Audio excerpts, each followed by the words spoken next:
ci njeextalu ay bés bi débat bu ñu leen di dégtal yéen suñuy téléspectateurs ak suñuy auditeurs ngir jàngat li xew kon ci ayu bés bi jëm ci campagne électorale bi campagne bi jëm ci législative yi di wote ñuy tànnee député yu Sénégal tey nag ma si dalal Mamadou Wane moom moo fi teewal waa Benno Mamadou ñu ngi lay nuyu.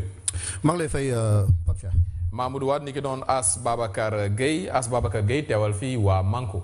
ñu ngi lay nuyu bu baax Pape Cheikh. ni ki noonu suñu xarit nekk kon consultant Sen TV Momar Diong ñu ngi lay nuyu. maa ngi lay fay Pape Cheikh. kon ñooñu ñooy ñi nga xamante ne dinañ ànd ak ñoom si plateau bi dinañ ànd tamit ak waa RADDHO ki nga xamante ne mooy Sadikh Niass dinañ ànd ak moom si débat bi waaye nag dafa am information bu ñu dab mu nekk information bu tiis loolu la ñuy tàmbalee loolu tamit dafa ànd ak àdduna. muy Cheikh Mbengue mi jiite woon CMU di couverture maladie universelle Cheikh moom moo fi dëddu ni ki tey ji loolu sax tax na am na ñoo xamante ni war nañ bokk ci débat bi mujj duñoo mën a ñëw ñu bokk kon ci waa Benno kon ñu koy jaal waa Benno yëpp di ko jaal Sénégal gépp Cheikh Mbengue ci fàttali lenn lu mu waxoon ci micro Sen TV. fa am li ñuy maye mooy ñi gën a nekk xale ñi amul juróomi at ak ñi gën a nekk mag ñi am juróom-benn fukki at mais ñi ci nekk ci diggante bi ñi am diggante juróomi at ak juróom-benn fukki at ñooñu dañ leen di ñaax pour ñu dugg ci mutuelle de santé yi muy kuréel yu xam ne boo ci duggee da ngay natt juróom-ñaar téeméer nguur gi mottali la juróom-ñaar téeméer muy junne ak ñeenti téeméer loolu bu ñu ko dugalee ci kees gi boo feebaree li nga war a fay dañ koy def juróomi xaaj kees gi fay ñeenti xaaj yi yow benn xaaj rek ngay fay waaye nag bu dee garab yee xam ne ci pharmacie nga koy jëndee pharmacie yi ci koñ yi boobu moom ñaari xaaj lañ koy def kees gi fay benn xaaj bi yow benn xaaj bi ci des ngay fay. kooku ay Cheikh Mbengue yàlla na suuf sedd si kawam yàlla na ko yàlla jégal te yërëm ko waaw Mamadou Wane yéen a bokk kon coalition Cheikh Mbengue moo fi jógee sànq rek rapidement témoignage. waaw jërëjëf Pape Cheikh ginnaaw bu ma la nuyoo sant la ci gërëm la ci invitation bi di nuyu waa Sénégal rawatina waa Dakar yëpp di wax inna lillahi wa inna ilayhi raaji'uun Cheikh Mbengue kenn lañ ci ñun ku baax la woon te wax naa ak moom yàggul dara. juste avant ñu dugg ci campagne bi ñu doon waxtaan ci affaire élection yi ci affaire waa Parcelles Assainies. dafa jagadi woon wala. yëguma ko woon nag. parce que moo tax mu bettee ma lool parce que man sànq ba may ñëw ci yoon bi ci émission bi ci laa yëg desem. moo tax ma xaw a jaaxle. d'accord mais di jaale AFP di jaale mbokkam yëpp. ku baax la woon yal na ko yàlla. As Babacar xamante ne woon.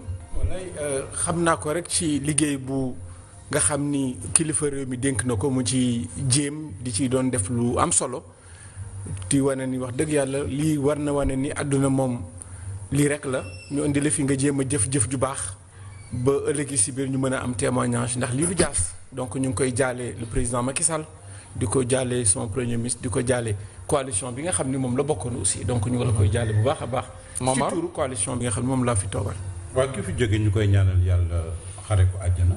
amiin li ma gën a jàpp ci moom mooy xëy na pas woy politique bi. waaye directeur couverture santé universelle bi mu nekkoon. nga xam ni fan yu génn rek ci ginnaaw. gis nañ ni wax dëgg yàlla ni mu fonke woon liggéey bi ak ni mu ko yenoo woon. ak li mu ko jaraloon lu ne. gis nañ bu yàggul ay tournées yu mu defoon. ci dëkk bi.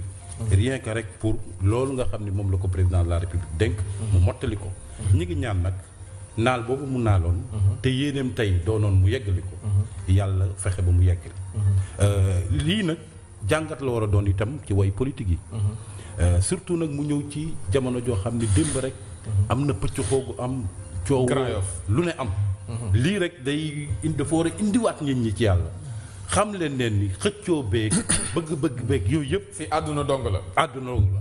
te sànq suñu borom bëggul xëy na du yàgg. ok fii àdduna dong la léegi bu ñu nekkee si àdduna tamit nit ñi foog ñu yëngu As Babacar Gueye. yéenay waa Manko taxawu Sénégal seen semaine de campagne boo ma ko doon évaluer rapidement si plateau bi. jërëjëf Pape Cheikh defe naa ni. li nga xam ni commencé nañ ko liggéey ci Dakar ak ci li ko wër ak ci biir réew mi xel mu dal mu rëy la ñu am ci li commencé ndax boo gisee la grande mobilisation bi nga xam ni président Idrissa def na ko à Thiès gis suñu coordonnateur Gakou li muy def ci Guédiawaye Cheikh Bamba def ko ca Saint-Louis ñi nga xam ne ñoo nekk fii ci Dakar muy les jeunes maires qui sont là ñu porter flambeau suñu candidat bi nga xam ne suñu tête de liste bi nekk ci kaso bi ñu ngi koy yëngal defe naa ni loolu dafay augurer rek ñu wax dëgg yàlla njort bu rafet bi ñu ci amoon ak yaakaar bi ñu ci amoon sax dafa gën. yaay coordonnateur bi Dakar.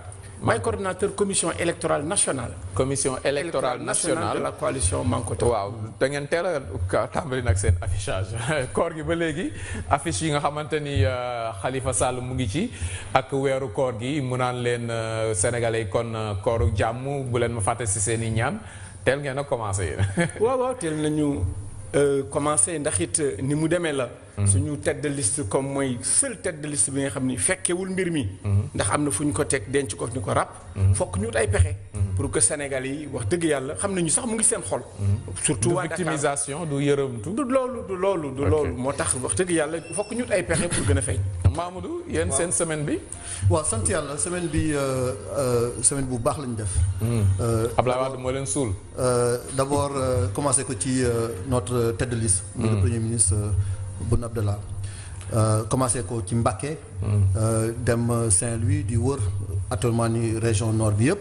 am na ci yaakaar parce que fépp mu dem gis nañu mobilisation gis nañu taxawaayu responsable yi rawatina nag Dakar parce que jàpp nañ ni Dakar aussi campagne bi malgré la violence parce que loolu aussi ñu ngi koy ñaawlu dem nañu Grand Dakar gaañ fa ay nit démb lu xew Grand Yoff ñu ngi koy naqar bu baax a baax nous sommes en démocratie dañu war a bàyyi nit ñi exprimer wu. surtout que su nekkee ay caravane la. war nañu bàyyi nit ñi def seen caravane correctement. Momar laaj bi rek laa lay laaj mooy yow en tant qu'observateur def nañ benn ayu bés des na daanaka fukki fan ak juróom yoo xamante ne war nañ ci nekk ci campagne bi ayu bés bi noo koy jàngatee.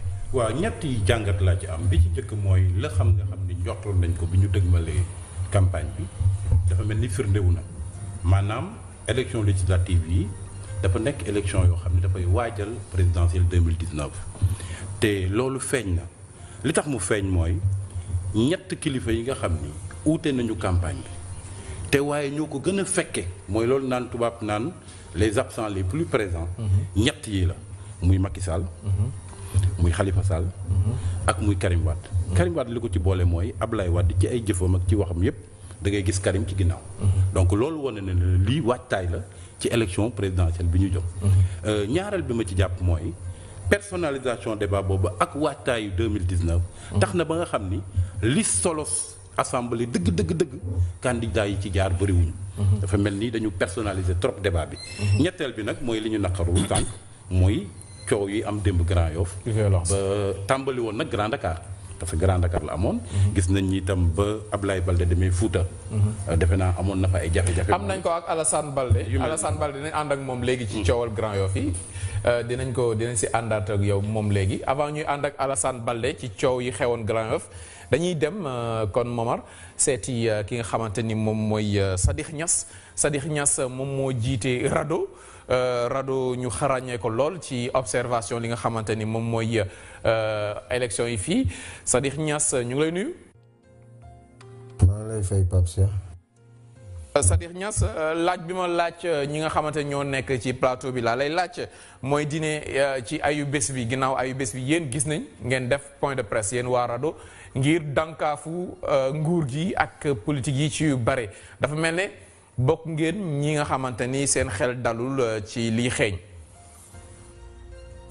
waaw ñun nag li ñu def mooy dañoo def enquête ci régions yi nga xam ne ñoo nekk ci Sénégal ci lu ëpp 19 départements ñu xool taux de retrait carte yi mu xaw a doy waar lool ndax retrait bi dafa faible nit ñi jëlaguñ seen carte yi nu mu waree.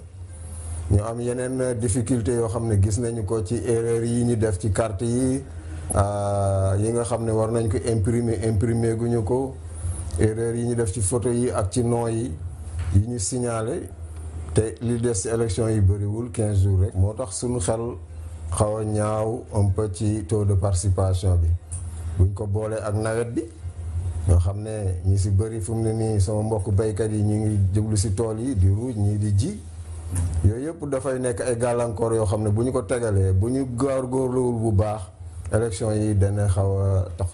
waaw kon loolu mooy waa RADDHO ñoom ragal nañ d'abord ci organisation balaa ñoo wax ci contenu campagne bi ñoom organisation bi lañ tiit Momar. waaw organisation bi ñu bëri njort nañu mu indi ay jafe-jafe te commencé na feeñ ci carte d'identité yi bëri na ci ay njuumte yi ci am na ñu bëri itam ñu ngi bëgg sàkku jot seen carte d'identité te mënuñu ko jot am na ñoo xam ni itam seen carte d'identité mi ngi ci ay commission yoo xam ni xëy na ñoom xamuñu ma nga fa donc yooyu tege ci commission yooyu yëpp boo ko dajalee di nga gis ni problème bu rëy la beneen bi ci topp mooy wax nañ ci mbirum bulletin yi parce que bu fekkee da nga am ñeent fukk liste ak juróom-ñaar li nga war a am ci bulletin mi ngi toll ci ñetti millions defe naa mën nañ ko wax ci 329 millions ci ay bulletins ak itam participation élection yi ñu dëgmal nga xam ni daawul la mobiliser sénégalais yi ganu tey nag bu fekkee ñëw na comme ni mu ko waxee sànq tombé ci période boo xam ne nit ñi am nañ jafe-jafe jot seen këyit carte d'identité ñenn ñi xëy na tay yi dab na leen ensuite suñu mbokk yi ci kaw gi nawet bi tàmbali na donc ñooñu fi mu ne li ñu gën a xënte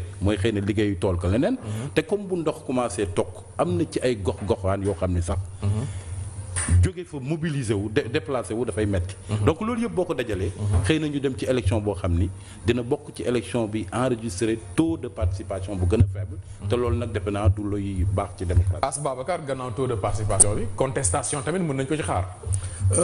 dëgg la il faut ñu xaar ci contestation parce que en fait RADDHO li ñu wax te ñu dégg ko wax taux de retrait bi ni mu faible bu fekkente ni dañ ko battre ci les 6 500 000 électeurs inscrits mu ni 40% la dafay doy waar te loolu it le directeur de la DAF Ibrahima ñoom nee nañ dañoo mën a seen enquête sur 19 départements Ibrahima Diallo directeur de la DAF ñëw démb yokk karaw ci xar mi parce que moo wax de façon très officielle que maintenant le fichier électoral c'est 6 200 000 alors que ñun 6 500 000 la ñu doon wax mu ni 6 200 la 300 000 yooyu ñu ngi xaar pour xam parce que xam nga 15 jours avant les élections la loi l'article L11 dafa ñu jox droit pour que ñu jox ñu fichier bi en version numérique. non fichier bi jox nañ leen ko. non amuñu ko. amoo leen fichier ba fii mooy wax ak yéen amoo leen fichier. mais quand même garaawagul ndax démb la que ñu ko loi bi autorisé pour ñu jot ko waaye nag suñu xel dafay tey parce que Pape Cheikh tu sais que le référendum.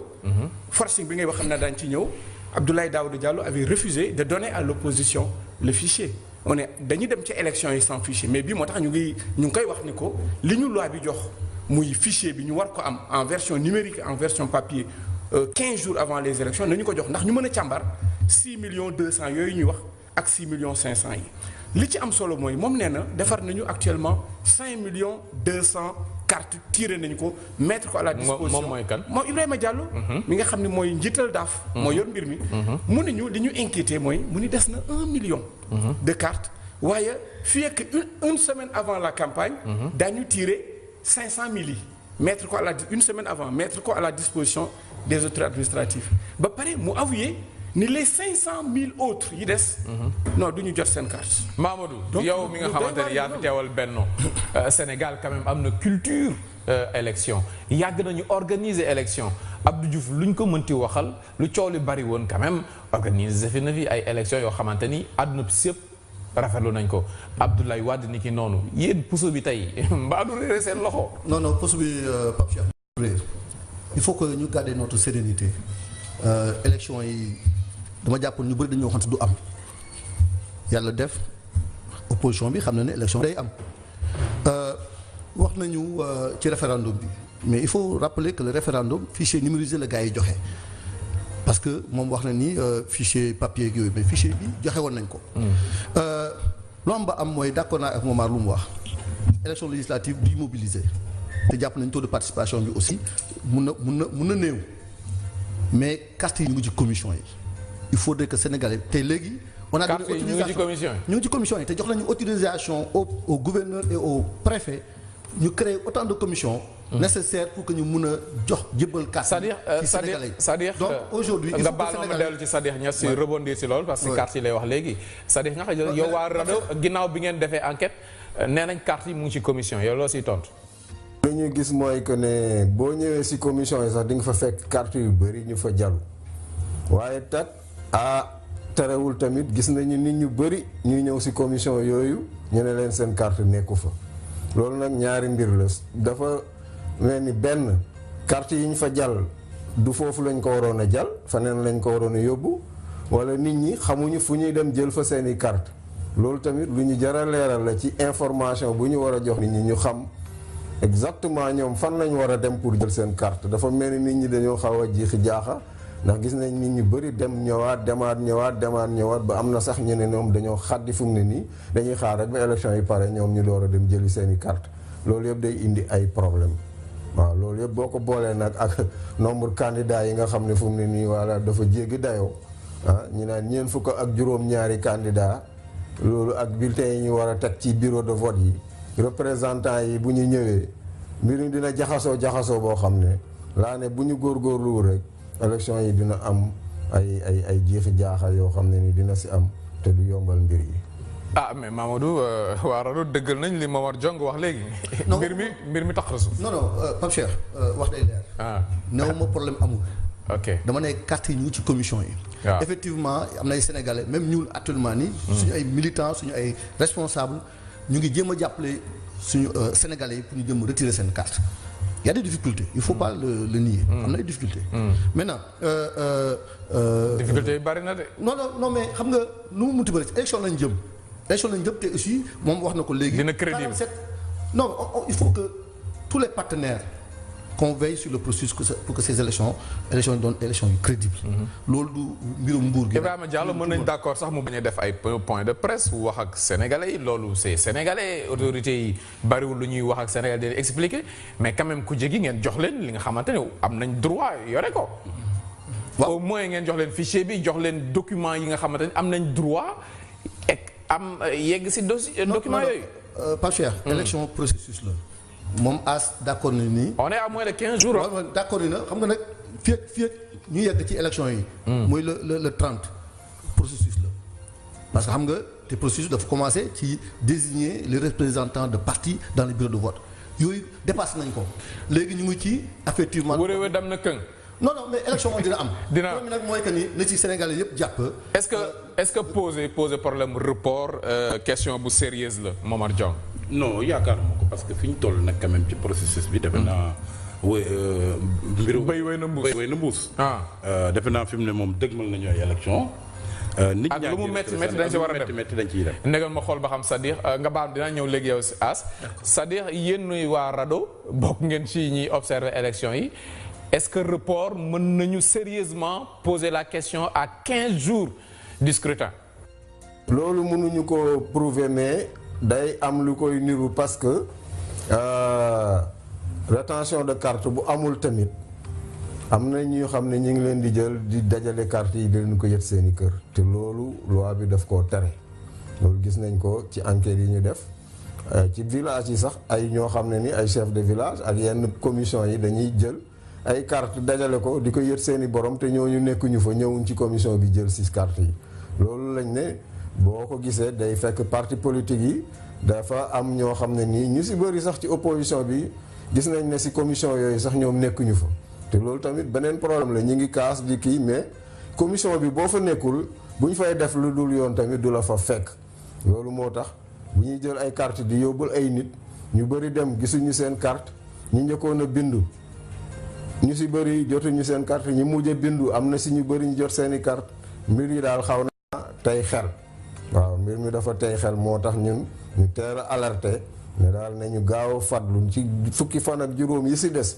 parti politique yëpp jóg fadlu dem ci commission yi xëcc seeni militant ku ci am jar na sax ñu jël ay kaar yi naan def meeting yi ñu def sax dafa naa li ko gën sax mooy ñu jël kaar yi yóbbu leen ci commission yi ñu toogoonu carte yi fexe ba seen militant yi jot seeni carte ni ko beneen coalition Benno Bokk Yaakaar di defee loolu la ñuy bëgg ñoom ñu def ko ñoom opposition bi.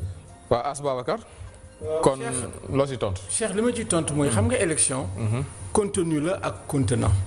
c'est-à-dire carte électorale la ak lay dem ca bureau de vote yi muy le fichier électoral. carte électorale moom leer na. dafa moo gën a lëndëm lépp. bàyyi li nga wax. carte électorale bi la loi nous autorise. L66 que 30 jours avant les élections la carte électorale li loi bee ko wax la carte électorale doit être remise n'est-ce pas mise à la disposition des listes de candidats et des candidats. mais gis nga bi suñu mandataire national Gakou demee yónnee pour ñu jël ko mais le responsable daf ko wax ni ko yéen en tant que tête de liste du ngeen am la carte dans sa totalité la carte est fractionnée dañ ko daggate joxe nañ ko au niveau des départements des autorités administratives dem leen foofu ngeen jëli ko fa mais ce qui est grave Pape Cheikh mooy ñu ne ok nañu def loolu ce qui n'est pas texte ce qui n'est pas normal man en tant que chargé des élections de ma coalition ma wax suñu représentant yi nekk ci diaspora bi dans les 42 pays ni leen dem leen ci seen représentation diplomatique ngeen jël donc la carte électorale mais bi ñu demee xam nga lan lañ leen wax Pape Cheikh mais dañ leen wax ni le contraire li ñu wax fii ne leen non dem leen seeti seen mandataire national ba ñoom bi ñuy defar bi ñu leen waxee joxe leen seen liste membre de bureau de vote ils se sont basés sur la carte électorale du référendum ñun ñu ngi doog a def ay pexe li nga xam ne ñoo ko moom ba fan yi la ñuy doog a am mbir mi ba daggate ko mais léegi am ngeen carte mais électorale joxuñu ko dañ ko toppatoo dañu ko baaxee li nga xam ni dañu ko waroon a jox c'est ça qui est dangereux mais yor ngeen ko léegi yor bi dañoo lijjanti ku fa nekk ci seen biir moo ñu ko jox mais est-ce que pas normal na ñu wax ñu loo xam je te donne un exemple démb 15 jours avant datu élection yi dañu war a déposer jël suñu représentant au niveau des commissions de recensement ci même date boobu dañoo war a am carte électorale gis nga bu ñu ko déposé wul démb ñooñu du ñu siéger ni loolu di gaawee li nga xam ni loi bi mu article moo ñu ko wax waaye yaa xayti yi waruñu ñëw bàyyi ñuy xëccoo nañ ñu jox suñu yëf Momar yaa ngi doon dénoncé léegi li xew Grand Yoff ak ñoom Mame Mbaye Niang ak seen caravane bi mais bu ñu continuer nii ci li ñuy wax fii ci plateau bi le 30 juillet mën na tàng de. mën na tàng léegi dama bëgg nga may ma rek ma dellu si tuuti. ci li waral ma yaakaar ni mbirum report kenn waru koo xalaat.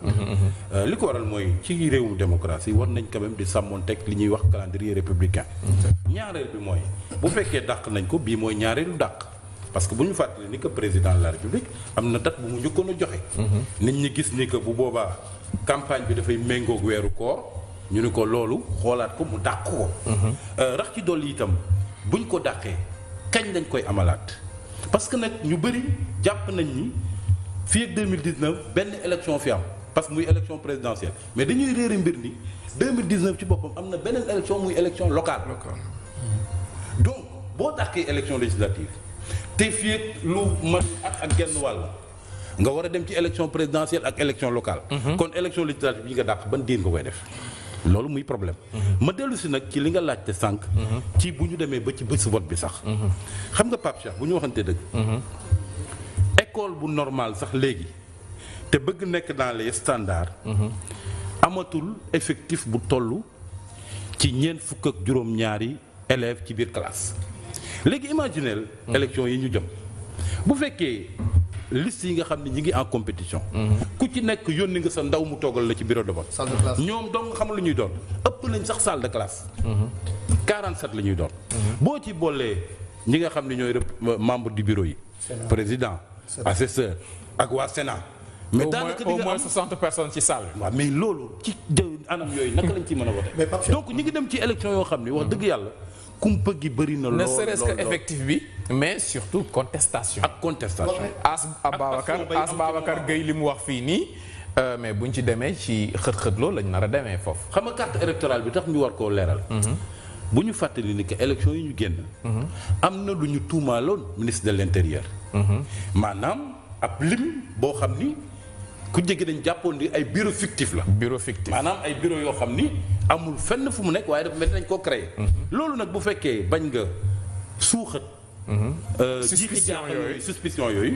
na nga leeral carte électorale. lan ngeen di nëbb Mamadou. Pape Cheikh nëbbuñ dara mais damay rebondir ci lu Momar Diong wax sànq. te mu am solo. xam nga sànq dox na exemple ni salle de classe. ci ñuy dem ci jongante bii. 47 listes. wala kaak le président ak assesseur yeeg yooyu yëpp. moo tax may saluer clairvoyance gouvernement bi. ci ba ñuy jëlee vote assemblée nationale pour que maintenant électeur bu nekk su duggee ci salle bi.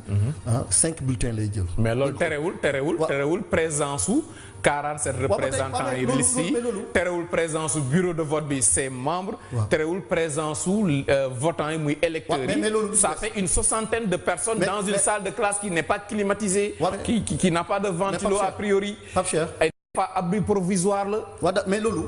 foofu la ñuy waxee. mais loolu Momar dina d'accord ak man nii. kon li ngeen wax de solution li ngeen indi solution. non solution par rapport à cette situation là parce que c'est inédit. musul am. musul am 47 listes parce que élection 2012 yu ñu jógee. 24 listes y' a plus grave y' a plus grave waaw nga baal ma y' a plus grave mooy li As wax As Babacar Gueye wax ko bu dee fi mu nekk nii ñoom pour ñu jot carte électorale problème la. bu dee fi mu nekk nii pour ñu jot fichier bi problème la fan lañ jëm. non non Pape faut ñu dalal suñu xel.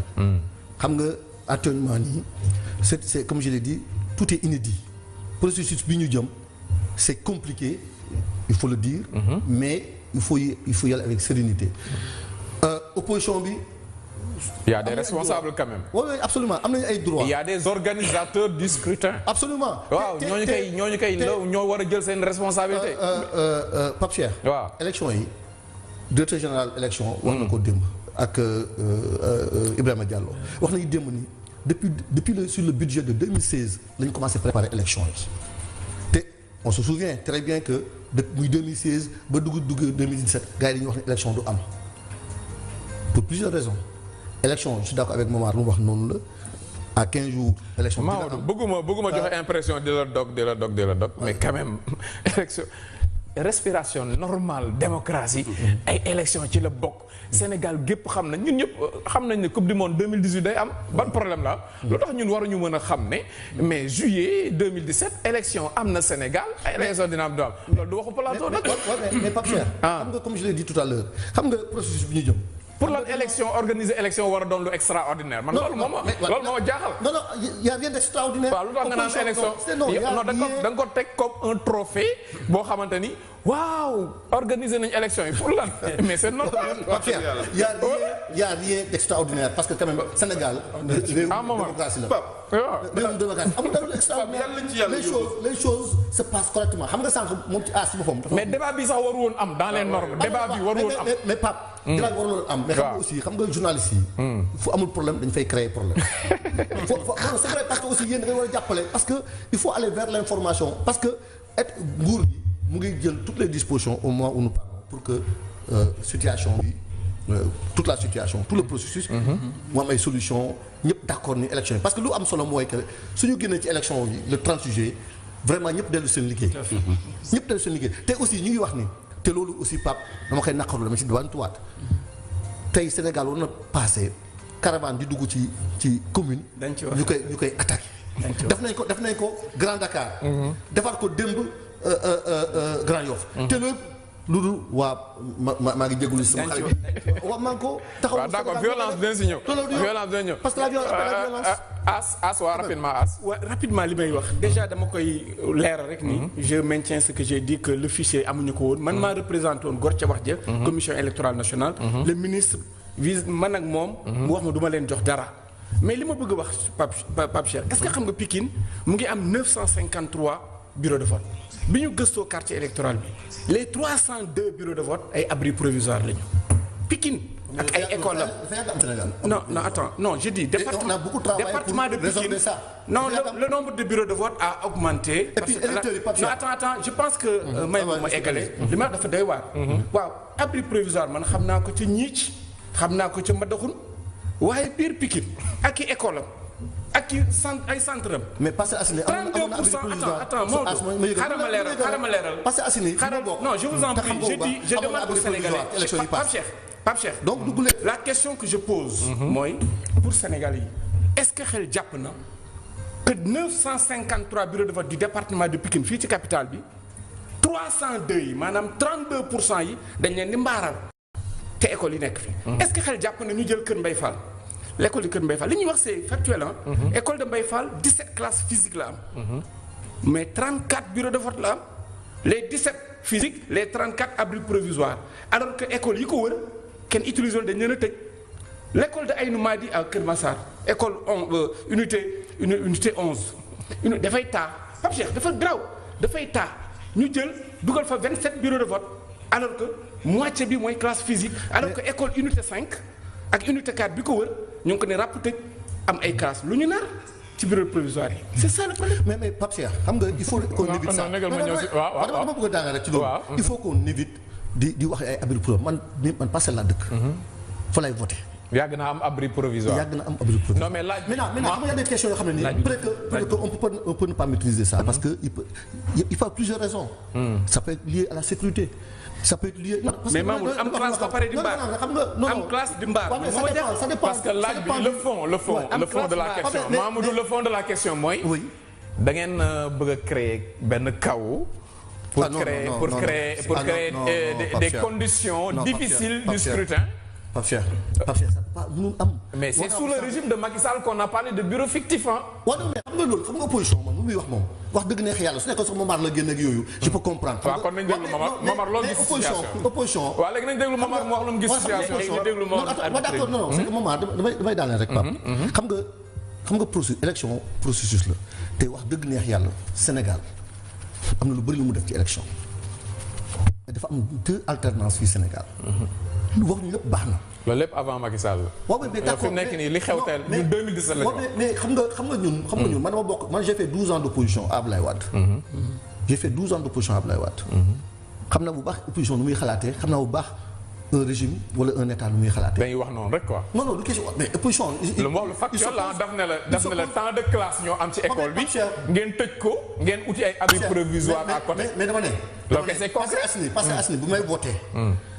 fu may voté man école 14. waaw sa tontu leer na. école 14 am na abri provisoire. ñu déglu Momar. et pourtant y a des écoles xam nga loolu c'est pas lié à des choses qu'on ne maîtrise pas ça peut être lié à la sécurité regrouper tous les bureaux de vote. pour mieux contrôler le processus. mais c'est pas logique quand même mais c'est pas logique. waaw mais am na parce que man bàyyi classe. dama ne ut abri provisoire c'est pas logique. c'est pas logique. unité 14 suñu xel yu ndaw c'est pas logique. Pape fa laay daaneel encore. ma jox Momar. dama ne unité 14 laay voté. unité 13 am na fa lycée. ñu tëj ko. waaw mais parce que dem uti abri provisoire. mais xam nga tout ça ci nawet bi ak ngelaw li. ok waaw d'accord. Momar Pape li ma ci bëgg dolli mooy. élection yi yàlla nañ ci yàlla yóbbu ak jàmm. amiin. ñu def ko ba jéggi ko te sax xëy na jafe-jafe yi ñu ciy njort mu bañ a tolloog li ñu yaakaar waaye dafa am jàngat nag bu ci mën a tukkee parce que nag mën lii ñu jëm nag nii. mën na nekk expérience bu am solo. ci démocratie xam nga boo ko fàttalee. boo am na jaar-jaar yoo xam ne bu ci réew jaaree tey màgg ci wàllu démocratie am na jàngat yu ciy tukkee gis nga en 96 élection locale yi fi amoon nga xam ni parti bi fi nekkoon muy parti socialiste gisoon na ni que am na nu muy demee ku jéggi dina nangu ci moom Dakar ñu jël Dakar pàccal ko def ko fukki commune ak juróom-ñeent mu indi fii ab pëccxoo ci élection ca la Abdou Diouf jógee ni kat lii jaadootul ci Sénégal nañ ci waxtaan ut ci pexe lii waratul am mukk ci Sénégal ci loolu moo waral après ñëpp toog waxtaan ci la onel juddoo fa Carvalho jiite ko général Mamadou Niasso ba ñëw ba Sénat ñëw loolu màgg la ci réew buy dox ci wàllu démocratie ma yaakaar ne nag lii mais est-ce que bu ñu ci jàllee bii pa këru diine dañ leen ci dugal ma yaakaar ni bii nag dama yaakaar ni bii buñ ci génnee bii biñ ci génnee jàngat bi ñu njëkk a def jàngat yi ñu bii pa cuuc bi coppat ci bii lañ gis mooy ñaari jàngat laa yaakaar ni moom la woy kujje yi war a jële ci lii benn bi mooy jot na élection ñu koy def ak bulletin unique loolu mooy jàngat bi ñu war a jëkk am ci 47 listes yu présent réew yu bëri moom la ñuy am kenn wóoluwul sa morom muy benn parce que 329 millions de bulletins nga koy imprimer ci ab réew tey ji dégg naa ñu ni budget élection yi 9 milliards la juróom milliards yi ci affaire bulletin mais xam nga loolu yan wul maanaam beneen jàngat bi nga xam ne itam moom la ku jege war a def bu ñu jógee ci lii yàlla yóbbu ñu ca jàmm bañ jàpp ko mooy nag xool parti politique yi ni ñuy taxawee au Sénégal parce que nag booy digle sangu da ngay sangu booy digle cagaay da ngay sangu mënumaa comprendre way politique yi force centrale syndicale yi ci ñu dem élection de représentativité ba ñu xam ku nekk la ngay peser jël ni ñii kat léegi ñoom la ñuy waxal ñeneen ñi élection yi wane nañi peser wuñu lu bëri ñoom it nañ ko appliquer seen bopp ok loolu doon jógee ci élection yi war mu doon règle yoo xamante ni ñëpp si d'accord bon balaa ñoo tàggatoo ak ak kon ci page Sen TV l'officiel mën ngeen ci intervenir en direct kon ci émission bi yéen ñi nga xamante ni yéen ñuy suivre ak Facebook. dañuy delluwaat rapidement ak Sadikh Niass moom njiital RADDHO gis ngeen inquiétude yi yow waxgal nga ko sa bopp yéen mën a ngeen seen enquête bopp plateau bi tam wax nañu ay inquiétude on espère que di ngeen bokk ci ñiy observer quand même lan mooy doon seen rôle ci élection yi yéen waa RADDHO. ñun dañuy def supervision di xool li nga xam ne jalgati nañ ko ci yoonu élection yi ñu wax ko bu dee mun nañ ko jubbanti ci teel ñu def ko ñu def ay recommandations ñu jubbanti ko bisu élection itam dinañu def ay supervision xool ñan ñoo naka la wat bi di doxee ndax jaar na yoon wala jaarul yoon. bu jaaree yoon ñu wax ko bu amee lu ci jaarul yoon aussi dinañu ko wax ci suñu rapport bi nga xam ne moom la ñuy def ci supervision boobu recommandation itam dinañ ko def jox ko Sénat jox ko autorités yi organiser élection bi bu dee ci temps ci jour bi mun nañ ko corriger ñu corriger ko jubbanti ko buñ ko mënul jubbanti aussi ñun dinañ ko mentionner ci suñuy rapport leer na Sadikh kon Niass ñu ngi lay jaajëfal bu baax a baax. xam ne jalgati nañ ko ci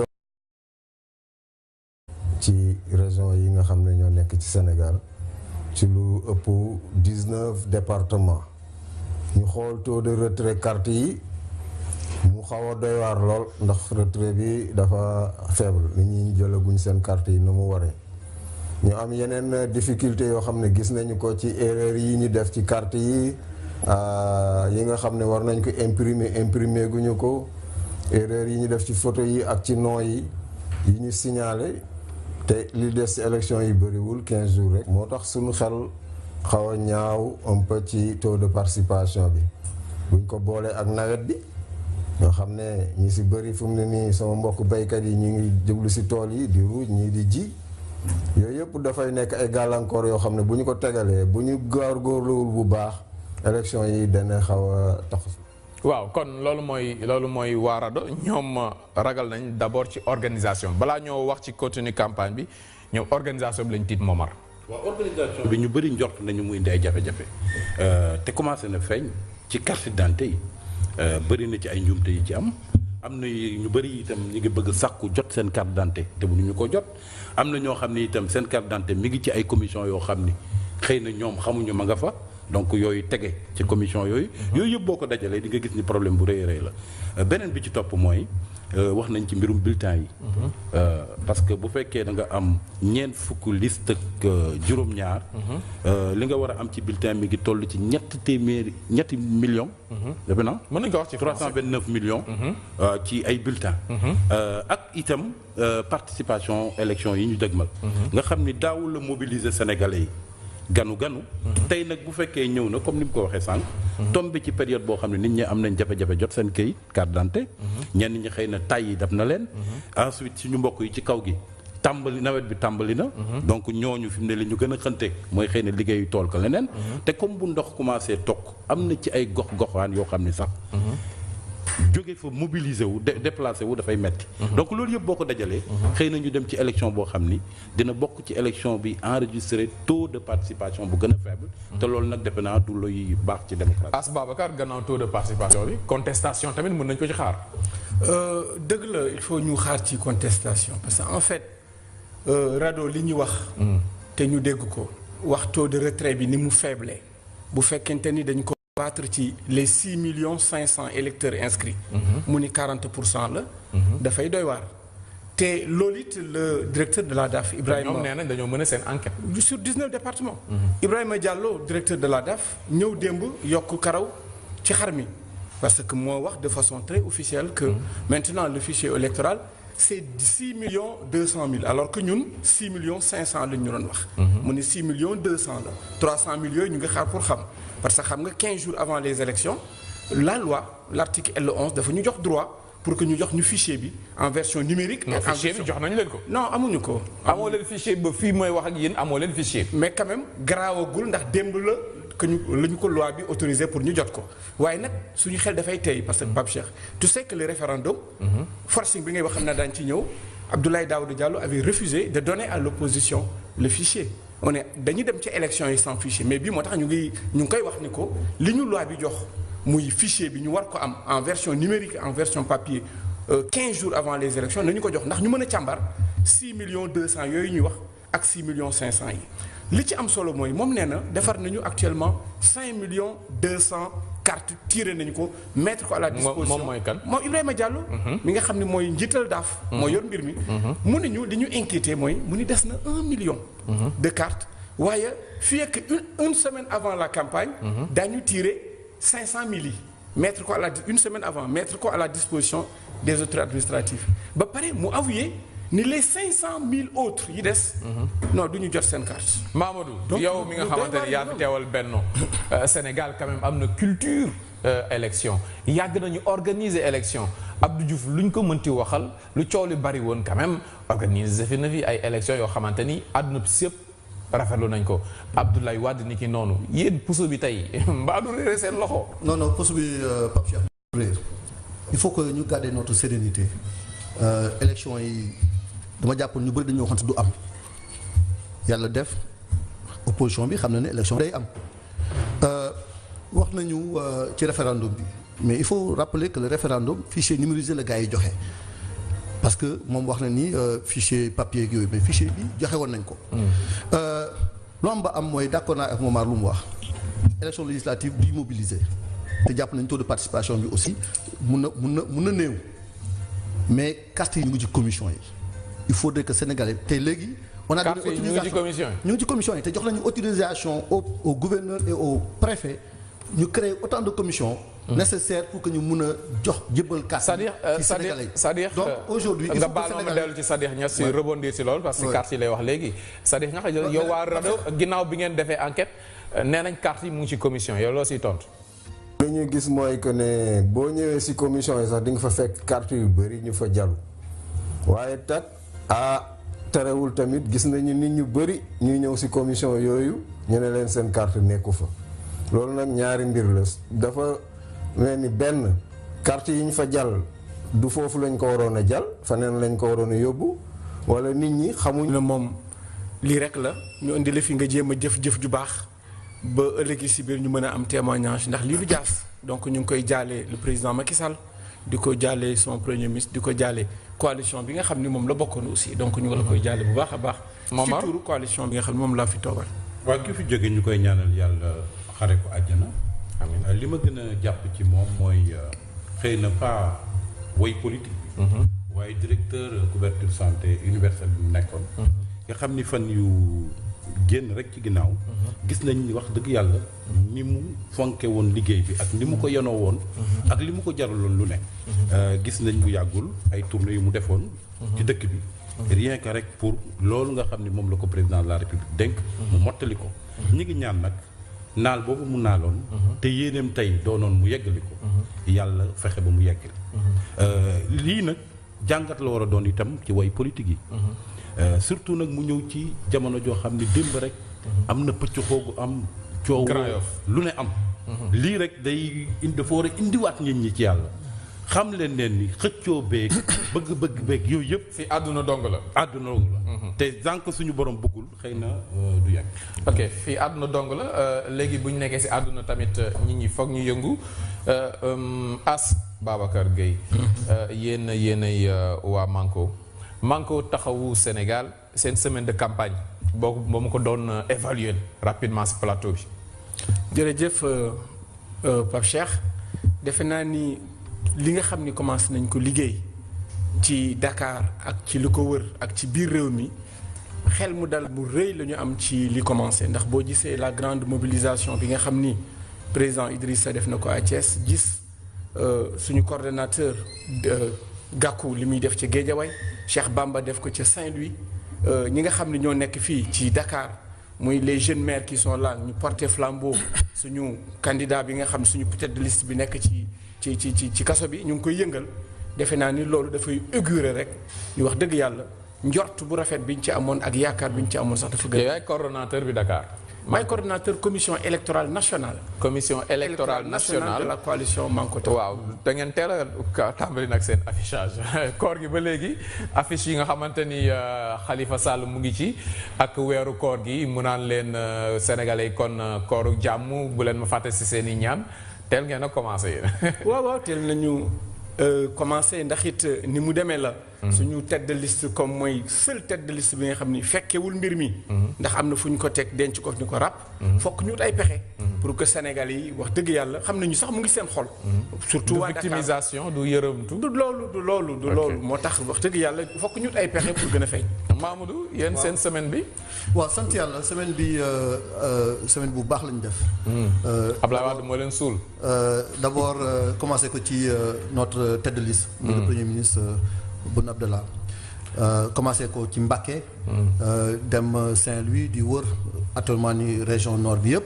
am na ci yaakaar parce que fépp mu dem gis nañu mobilisation gis nañu taxawaayu responsable yi rawatina nag Dakar parce que jàpp nañ ni Dakar aussi campagne bi malgré la violence parce que loolu aussi ñu ngi koy ñaawlu dem nañu Grand Dakar gaañ fa ay nit démb lu xew Grand Yoff ñu ngi koy naqar bu baax a baax nous sommes en démocratie dañu war a bàyyi nit ñi exprimer wu. surtout que su nekkee ay caravane la. war nañu bàyyi nit ñi def seen caravane correctement. Momar laaj bi rek laa lay laaj mooy yow en tant qu'observateur def nañ benn ayubés des na daanaka fukki fan ak juróom yoo xamante ni war nañ ci nekk ci campagne bi ayubés bi noo koy jàngatee. waaw ñetti jàngat laa ci am bi ci njëkk mooy la xam nga xam ni njortoon nañ ko bi ñu dëgmalee campagne bi dafa mel ni firndewu na maanaam élection législative yi dafa nekk élection yoo xam ne dafay waajal présidentielle 2019 te loolu feeñ na li tax mu feeñ mooy ñett kilifa yi nga xam ni uute nañu campagne bi te waaye ñoo ko gën a fekke mooy loolu naan tubaab naan les absents les plus présents ñett yi la muy Macky Sall muy Khalifa Sall ak muy Karim Wade Karim Wade li ko ci boole mooy Ablaye Wade ci ay jëfam ak ci waxam yépp da ngay gis Karim ci ginnaaw donc loolu wane na ne lii waajtaay la ci élection présidentielle bi ñu jëm ñaareel bi ma ci jàpp mooy personnalisation débat boobu ak waajtaayu 2019 tax na ba nga xam ni li solos assemblée dëgg candidat yi ci jaar bëriwuñu dafa mel ni dañu personnaliser trop débat bi ñetteel bi nag mooy li ñu naqarul tànk mooy coow yi am démb Grand Yoff ba tàmbali woon nag Grand Dakar dafa Grand Dakar la amoon gis nañ ni itam ba Ablaye Balde demee Fouta defe naa amoon na fa ay jafe-jafe am nañ ko ak Alassane Balde dinañ ànd ak moom léegi ci coowal Grand Yoff yi dinañ si àndaat ak yow moom léegi avant ñuy ànd ak Alassane Balde ci coow yi xewoon Grand Yoff dañuy dem kon Momar seeti ki nga xamante ni moom mooy Sadikh Niass moom moo jiite RADDHO ñu xarañee ko lool ci observation li nga xamante ni moom mooy élection yi fii Sadikh Niass ñu ngi lay nuyu. maa ngi lay fay Pape Cheikh. Sadikh Niass laaj bi ma laaj ñi nga xamante ñoo nekk ci plateau bi laa lay laaj mooy dîner ci ayu bés bi ginnaaw ayu bés bi yéen gis nañ ngeen def point de presse yéen waa RADDHO ngir dànkaafu nguur gi ak politique yi ci yu bare dafa mel ne bokk ngeen ñi nga xamante ni seen xel dalul ci lii xeeñ. waaw ñun nag li ñu def mooy dañoo def enquête. ci njeextalu ay bés bi débat bu ñu leen di dégtal yéen suñuy téléspectateurs ak suñuy auditeurs ngir jàngat li xew kon ci ayu bés bi jëm ci campagne électorale bi campagne bi jëm ci législative yi di wote ñuy tànnee député yu Sénégal tey nag ma si dalal Mamadou Wane moom moo fi teewal waa Benno Mamadou ñu ngi lay nuyu. maa ngi lay fay Pape Cheikh. Mamadou Wane ni ki doon As Babacar Gueye teewal fii waa Manko ñu ngi lay nuyu. bu baax Pape Cheikh. ni ki noonu suñu xarit nekk kon consultant Sen TV Momar Diong ñu ngi lay nuyu. maa ngi lay fay Pape Cheikh. kon ñooñu ñooy ñi nga xamante ne dinañ ànd ak ñoom si plateau bi dinañ ànd tamit ak waa RADDHO ki nga xamante ne mooy Sadikh Niass dinañ ànd ak moom si débat bi waaye nag dafa am information bu ñu dab mu nekk information bu tiis loolu la ñuy tàmbalee loolu tamit dafa ànd ak àdduna muy Cheikh Mbengue mi jiite woon CMU di couverture maladie universelle Cheikh moom moo fi dëddu ni ki tey ji loolu sax tax na am na ñoo xamante ni war nañ bokk ci débat bi mujj duñoo mën a ñëw ñu bokk kon ci waa Benno kon ñu koy jaal waa Benno yëpp di ko jaal Sénégal gépp Cheikh Mbengue ci fàttali lenn lu mu waxoon ci micro Sen TV. fa am li ñuy maye mooy ñi gën a nekk xale ñi amul juróomi at ak ñi gën a nekk mag ñi am juróom-benn fukki at mais ñi cay nekk ci diggante bi ak ñi am diggante juróomi at ak juróom-benn fukki at ñooñu dañ leen di ñaax pour ñu dugg ci mutuelle de santé yi muy kuréel yu xam ne boo ci duggee da ngay natt juróom-ñaar téeméer nguur gi mottali la juróom-ñaar téeméer muy junne ak ñeenti téeméer loolu bu ñu ko dugalee ci kees gi boo feebaree li nga war a fay dañ koy def juróomi xaaj kees gi fay ñeenti xaaj yi yow benn xaaj rek ngay fay waaye nag bu dee garab yi xam ne ci pharmacie nga koy jëndee pharmacie yi ci koñ yi boobu moom ñaari xaaj lañ koy def kees gi fay benn xaaj bi yow benn xaaj bi ci des ngay fay. kooku ay Cheikh Mbengue yàlla na suuf sedd si kawam yàlla na ko yàlla jégal te yërëm ko waaw Mamadou Wane yéen a bokk kon coalition Cheikh Mbengue moo fi jógee sànq rek rapidement témoignage.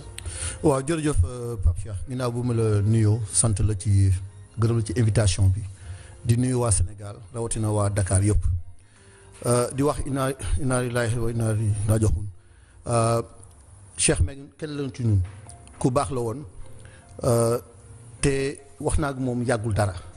juste avant ñu dugg ci campagne bi ñu doon waxtaan ci affaire élection yi ci affaire waa Parcelles Assainies. dafa jagadi woon wala. yëguma ko woon nag. ok parce que moo tax mu bettee ma lool parce que man sànq ba may ñëw ci yoon bi ci émission bi ci laa yëg desem.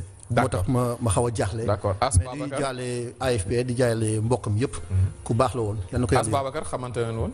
wallaay xam naa ko rek ci liggéey bu nga xam ni kilifa réew mi dénk na ko mu ci jéem di ci doon def lu am solo di wane ni wax dëgg yàlla lii war na wane ni